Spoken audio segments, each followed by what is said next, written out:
भाई आपने कभी नोटिस किया होगा मारुति जब भी कुछ हटके ट्राई करने की कोशिश करता है ना, या तो वो बिल्कुल जबरदस्त हिट हो जाता है या फिर वो नई इग्निस बन जाता है। मैं नई इसलिए बोल रहा हूँ क्योंकि जिस कार को अभी तक लोगों ने ठीक से चला के देखा भी नहीं और उसको सामने से रिजेक्ट कर दिया, तो भाई वो नई और पुरानी एक जैसी रह गई। भाई 2017 में लॉन्च हुई थी इग्निस और एक प्रीमियम एसयूवी और प्लस कॉम्पैक्ट क्रॉसओवर के फॉर्म में आई थी। नाम बहुत स्टाइलिश था इग्निस और डिजाइन भी सबसे हटके ही था, लेकिन फिर भी क्या हुआ, हर महीने 2000 से ज्यादा गाड़ी बिक ही नहीं पा रही थी। तो बात यह आती है कि प्रॉब्लम गाड़ी में थी या गाड़ी बनाने वाली कंपनी की स्ट्रेटेजी में। भाई सबसे पहले बात करते हैं कि डिजाइन जो है इग्निस का वो कैसा था। अगर हम बात करें, ये बड़ा कंफ्यूजिंग डिजाइन था। ना तो प्रॉपरली हैचबैक थी और ना ही एसयूवी थी। थोड़ा टॉल बॉय डिजाइन बनाने की कोशिश करी थी कंपनी ने, लेकिन हुआ कुछ नहीं।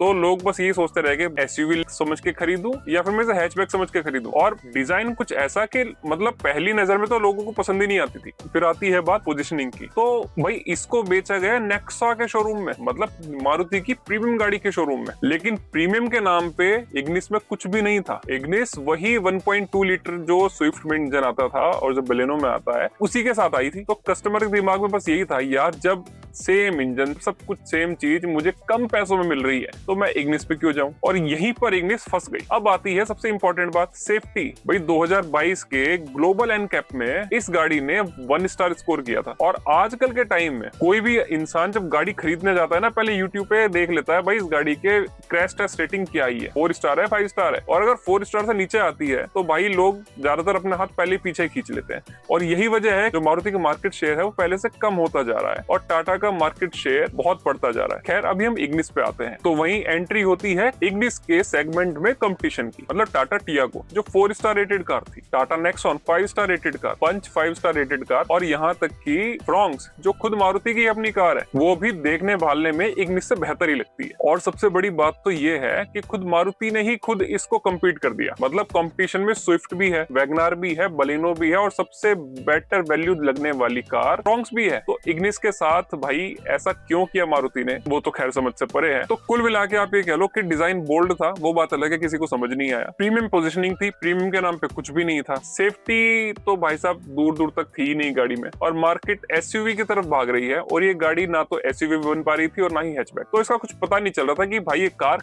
क्या है। वो बात अलग है, इस कार के अंदर मारुति का 4 सिलेंडर वही सेम इंजन मिलता था जो स्विफ्ट में मिलता था। तो मतलब पेपी इंजन था। लेकिन मार्केट में बिल्कुल नया कुछ डिफरेंट कर देना, डिफरेंट डिजाइन दे देना, वो काफी नहीं होता। तो अलग होना जरूरी नहीं है, सही होना जरूरी है। तो अगर आप इग्निस कंसीडर कर भी रहे थे लेकिन आप सोच रहे हैं कि यार इग्निस तो मिलेगी नहीं क्योंकि वो बंद हो चुकी है, तो मार्केट में कुछ अभी भी ऐसे ऑप्शन हैं जो इग्निस से बहुत बेटर वैल्यू आपको प्रोवाइड कर सकते हैं इन टर्म्स ऑफ माइलेज और in terms of safety and budget. सबसे पहली बात करते हैं टाटा टियागो की। ये गाड़ी भाई साहब नो नॉनसेंस कार है, 4 स्टार सेफ्टी रेटिंग देती है और लाखों टियागो बिक चुकी हैं। तो ट्राइड एंड टेस्टेड प्रोडक्ट है। तो रियल वर्ल्ड में 20 से ज्यादा का माइलेज भी मिल जाएगा आपको। मतलब सिंपल लैंग्वेज में कहूं तो पीस ऑफ माइंड है। अगर नया प्रोडक्ट कोई लॉन्च होता है तो कंपनी शायद उस पर एक्सपेरिमेंट कर दिया, कुछ ग्लिचेस निकलते हैं, लेकिन गाड़ी चल चुकी है। और ऐसे कितने ही आपको इंसिडेंट देखने के लिए मिलेंगे कि इसकी स्ट्रॉन्ग बिल्ड क्वालिटी की वजह से बहुत बड़े एक्सीडेंट्स में पैसेंजर्स की जान बची है। और अब तो टाटा ने अपनी नई टियागो भी लॉन्च कर दी है जो पहले से बेहतर दिखती है और उसके अंदर वो फीचर्स मिलते हैं जो सेगमेंट में अभी तक किसी ने भी नहीं दिए। और ऑटोमेटिक में सीएनजी भी मिलती है। तो और आपको क्या चाहिए। हाँ, अगर आप बात करते हो कि भाई ड्राइव क्वालिटी की, वो पिकअप की, तो वो इग्निस जैसा तो नहीं मिलेगा, पर हाँ उससे बेहतर सेफ्टी वगैरह जरूर मिल जाएंगी। तो आज की डेट में अगर आप कार ले रहे हो तो प्रायोरिटी पे तो आपकी सेफ्टी होनी चाहिए, वरना चल तो आप स्कूटर पे भी रहे थे। तो अगर आपको मारुति के ही वेड़े में रहना है तो भाई दूसरे ऑप्शन आपके पास आता है मारुति स्विफ्ट का, जिसमें जेड सीरीज का इंजन स्मूथ मिलता है, माइलेज भी इसका जबरदस्त है, 20+ का माइलेज मिल जाता है, रीसेल वैल्यू भी बेहतर है क्योंकि भाई मारुति की कार है। और स्विफ्ट का जो अपना टैग लगा हुआ है तो उसकी वैल्यू तो आपको देखो मिल सकती है। हाँ वो बात अलग है, इसमें 4 सिलेंडर इंजन नहीं आता, अब इसके अंदर 3 सिलेंडर इंजन ही आता है। तो पहले जैसी पैपी इंजन नहीं रहा इसमें जो इग्निस में था, जो पहले वाली स्विफ्ट में था। बट अभी भी मारुति स्विफ्ट एक बेहतरीन कार हो सकती है,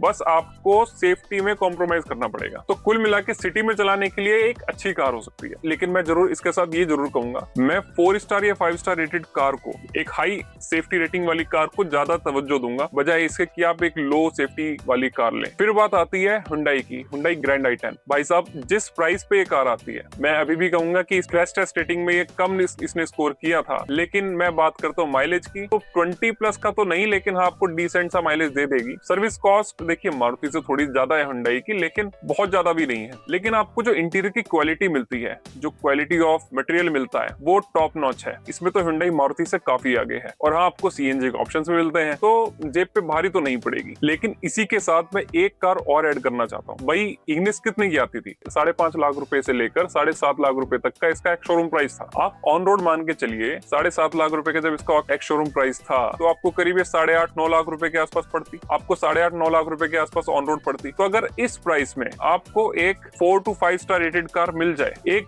बेस्ट रिलायबल इंजन मिल जाए, जापानीज टेक्नोलॉजी मिल जाए, और सेगमेंट में जितने बेहतर फीचर्स हो सकते हैं लगभग वो फीचर्स भी आपको मिल जाए, तो आपको कैसा रहेगा? तो आपको वो कार ज्यादा बेहतर लगेगी या फिर आप सिर्फ माइलेज देख रहे हैं? मैं बात कर रहा हूँ होंडा अमेज की। यार होंडा अमेज एक ऐसी कार है, अगर आज के डेट में पेट्रोल की हम बात करते हैं, पेट्रोल में इथेनॉल किस परसेंटेज तक जाकर मिलेगा, क्योंकि पहले E10 फिर E20, अब E27 E35 की बात हो रही है, और E85 पेट्रोल भी लॉन्च कर दिया है। तो फ्लेक्स फ्यूल के लिए ये गाड़ी नहीं है, लेकिन मैं ये बात करता हूँ कि E20 कंप्लायंस गाड़ी भी आज की डेट में मार्केट में कम ही है, और उनमें से एक गाड़ी है होंडा अमेज। अगर आप होंडा अमेज को लेते हैं, ये पहले से ही होंडा E20 कंपैटिबल गाड़ी आती है। तो और रही बात इंजन की, भाई होंडा के इंजन 3.5-4 लाख किलोमीटर बड़े आराम से चल जाते हैं, अगर उनकी प्रॉपर मेंटेनेंस की जाए तो, टाइम से सर्विस करी जाए तो। और रही बात सर्विस कॉस्ट की, मारुति से तो ज्यादा है, लेकिन जो आपको रिलायबिलिटी मिलती है उसकी भी एक वैल्यू है। और रही बात माइलेज की, देखिए स्विफ्ट जैसा या मारुति जैसा माइलेज तो इसमें नहीं मिलेगा, लेकिन हाँ आपको 17-18 के आसपास का माइलेज दे देती है। मैं अगर सिटी की बात करूं, शायद सिटी में आपको 15 के आसपास लेके जाएगी, 16 के आसपास लेके जाएगी, लेकिन हाईवे पर आपको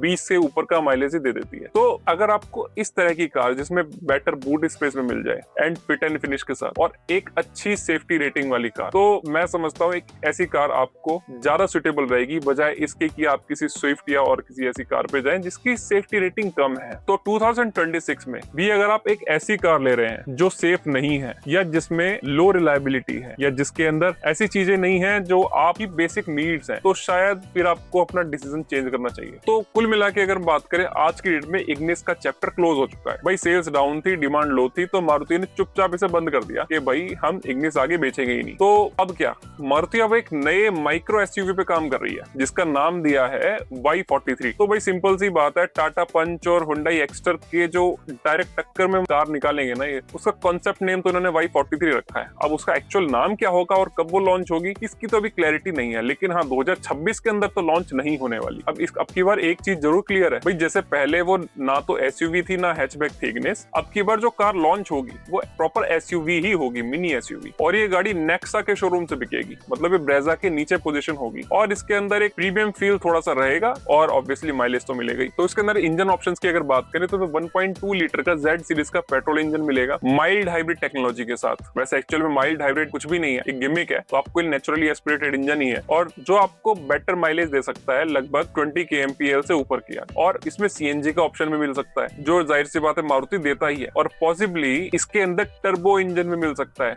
जो फ्रॉन्क्स में मिलता है, जो आपको थोड़ा सा पावर और दे सकता है। तो मतलब पावर और पंच तो है ही, वो बात अलग है कि टाटा की पंच बहुत अच्छा कर रही है सेगमेंट में, बट ठीक है, मारुति पंच को टक्कर देने के लिए कुछ ना कुछ प्लानिंग तो कर ही रहा है। तो अगर ये कार स्ट्रॉन्ग हाइब्रिड में आती है, Y43 कंसेप्ट की अगर बात करें, तो इस सेगमेंट में ये तहलका मचा के रख देगी, क्योंकि जिस प्राइस सेगमेंट की हम बात कर रहे हैं, इसमें अगर एक स्ट्रॉन्ग हाइब्रिड आ जाती है, मानते हैं कि स्ट्रॉन्ग हाइब्रिड करके 4 लाख रुपए ऊपर कॉस्ट होगी स्ट्रॉन्ग हाइब्रिड की, पर आप सोचिए, देखिए स्ट्रॉन्ग हाइब्रिड मारुति का तो अपना है नहीं, टोयोटा से ही लेते हैं। अगर वो इंजन टोयोटा का 3 सिलेंडर हाइब्रिड इंजन अगर किसी अपनी कार में डालते हैं, तो जिस प्राइस सेगमेंट पे वो कार आएगी और वो चलेगी डीजल की कॉस्ट में, मतलब लगभग आप इसकी कॉस्ट निकालो 4.5-5 रुपए पर किलोमीटर की रेंज में, तो सेगमेंट में गेम चेंज हो सकता है। भाई एसयूवी का फील, पेट्रोल जैसी स्मूथनेस और डीजल जैसी माइलेज, और क्या चाहिए? पर ये है तो थोड़ा मुश्किल, देखते हैं मारुति इसमें क्या करता है। और रही बात, ये गाड़ी इतनी जल्दी तो लॉन्च होने वाली है नहीं भाई, 2027 के एंड तक कहीं जाके लॉन्च होगी, क्योंकि अभी मारुति का फोकस पूरा